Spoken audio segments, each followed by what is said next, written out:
Siamo tornati nei nostri studi, abbiamo parlato del Cittadella, pausa di campionato, pausa anche per le Lupe Basket, ma non si ferma il nostro appuntamento e allora accogliamo nei nostri studi anche stasera Riccardo Andretta, responsabile della comunicazione del team giallonera. Ciao Riccardo. Ciao Gianni, buonasera. Al tuo fianco Massimo Cavalli, dirigente consigliere Lupe Basket e presidente delle Giovani Lupe. Buonasera Massimo. Buonasera a voi, buonasera. Allora, è stata una settimana, come detto, di pausa per il campionato, non si è fermata però la nazionale italiana di basket femminile, dove ha esordito con la maglia azzurra Samantha Ostarello, giocatrice giallonera. Sentiamo le sue impressioni prima della match, prima di questo suo debutto azzurro. We're working really hard to put in our schemes and how we can attack the first game on Thursday. Practice has been intense. It's been intense physically as well as mentally. So being prepared is the biggest key that we can have coming into this game on Thursday. It's a great environment. It's unreal. Actually, I could never imagine how it would have been, but the girls are like a family, the staff is like a family. I feel comfortable.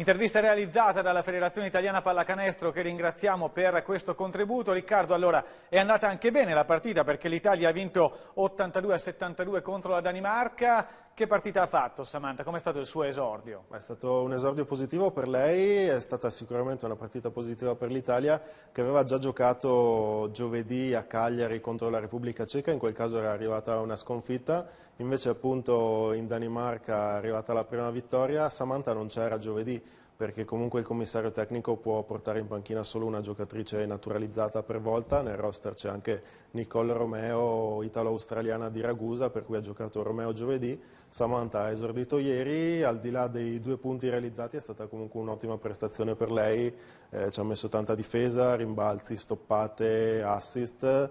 È stata in campo 22 minuti, è stata la migliore delle azzurre per plus minus, che è la differenza tra punti segnati e punti subiti nei minuti in cui si è in campo. Questo vuol dire che comunque ha inciso positivamente.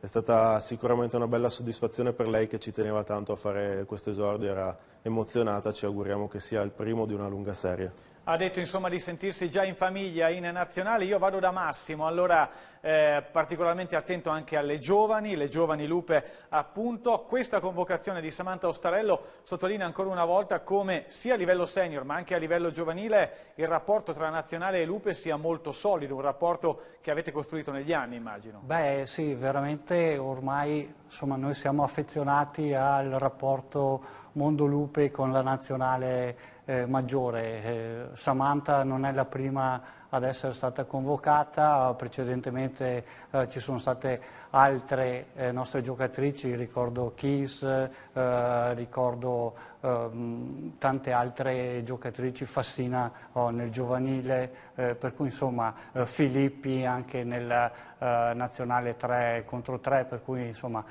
ci sentiamo particolarmente vicini alla nazionale. Parliamo un attimo di questo progetto, di questa formazione, le giovani Lupe che giocano in Serie C, tante under 16, alcune under 18. Con quale obiettivo è realizzata questa squadra, con quali prospettive poi verso il futuro? Beh, la Serie C rappresenta, è la sintesi della filosofia del Mondo Lupe. Noi vogliamo dare a tutte le ragazze, a tutte le giocatrici che si approcciano al mondo del basket una possibilità e una formazione di qualità a livello basket. Ovvero l'obiettivo di tutte le ragazzine è quello di un giorno indossare la maglia del Fila. Chi per vari motivi non riesce ha sempre comunque la possibilità di avere un mondo di di qualità dal punto di vista sportivo, dal punto di vista della formazione al basket, per cui la Serie C è l'esempio concreto, come è lo stesso A2, di un percorso che le ragazze più giovani possono fare per affacciarsi poi speriamo anche alla Serie A1.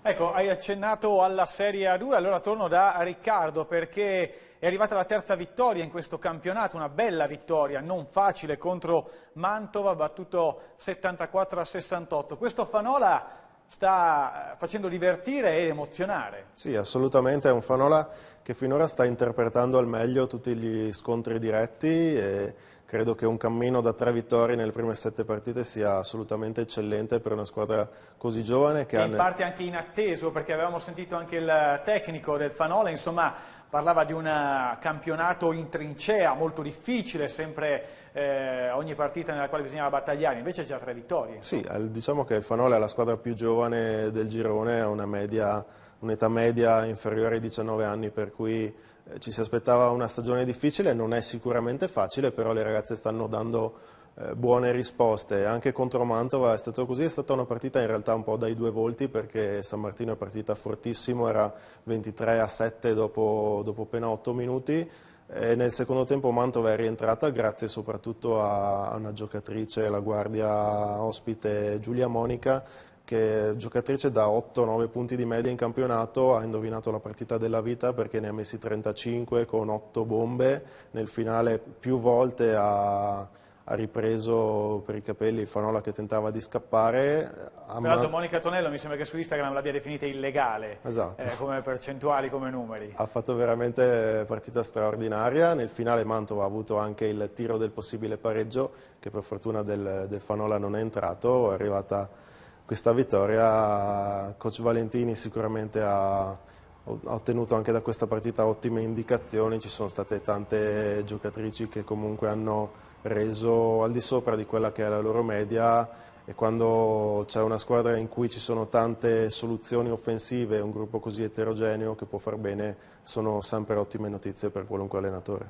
Torno un attimo da Massimo perché mi hanno detto insomma, che in famiglia si mangia pane e basket, insomma non solo il tuo ruolo da presidente delle Giovani Lupe, ma anche Chiara e Francesca, figlie e giocatrici. Com'è questa passione, questa basket 365 giorni all'anno? Sì, Francesca e Chiara sono 2 gemelle che quest'anno fanno il doppio campionato Under 18 e Senior con la promozione, per cui insomma loro si stanno divertendo, si stanno bene, per cui insomma si divertono a giocare a basket. Credo che insomma è una bella opportunità. Da genitore mi sento dire una cosa, fare un appello se mi permette, insomma, cerchiamo di educare i nostri figli ai valori dello sport, della fatica, dell'impegno, piuttosto che ai valori dell'alibi, insomma, ho perso perché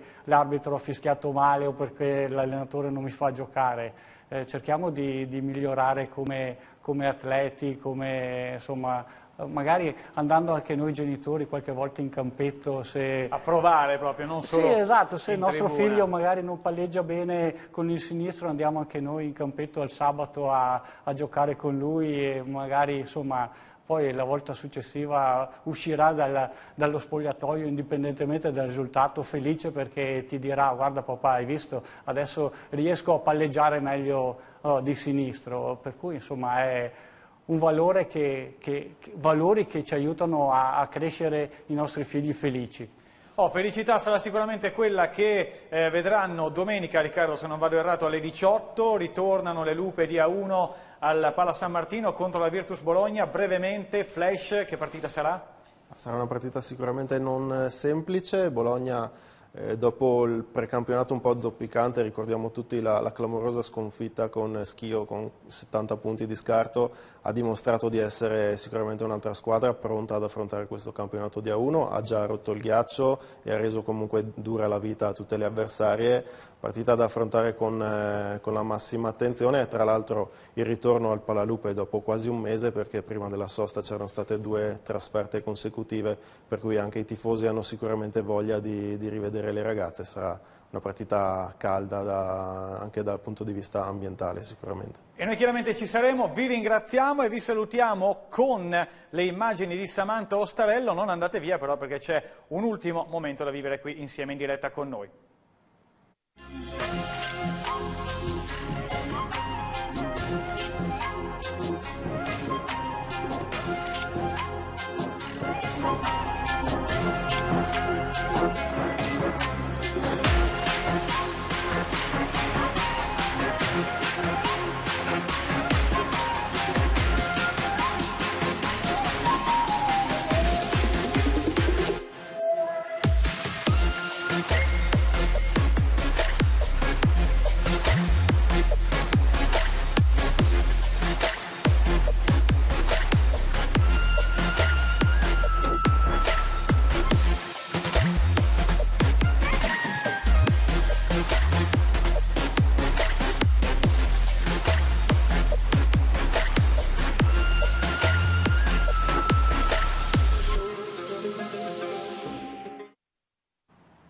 Il basket tricolore con le azzurre della pallacanestro e Samantha Ostarello. Sara, ben ritornata qui con noi. Grazie Gianni. Noi siamo in chiusura e quindi chi ci segue ogni lunedì sa che è giunto il momento del nostro scaramantico rito per il quale ringrazio Astore nella speranza di riuscire ad aprire la bottiglia. Noi chiaramente ringraziamo tutti i nostri ospiti e vi diamo appuntamento a lunedì alle 21, sempre qui in diretta su Rigorosamente Cittadella. Vado da Riccardo.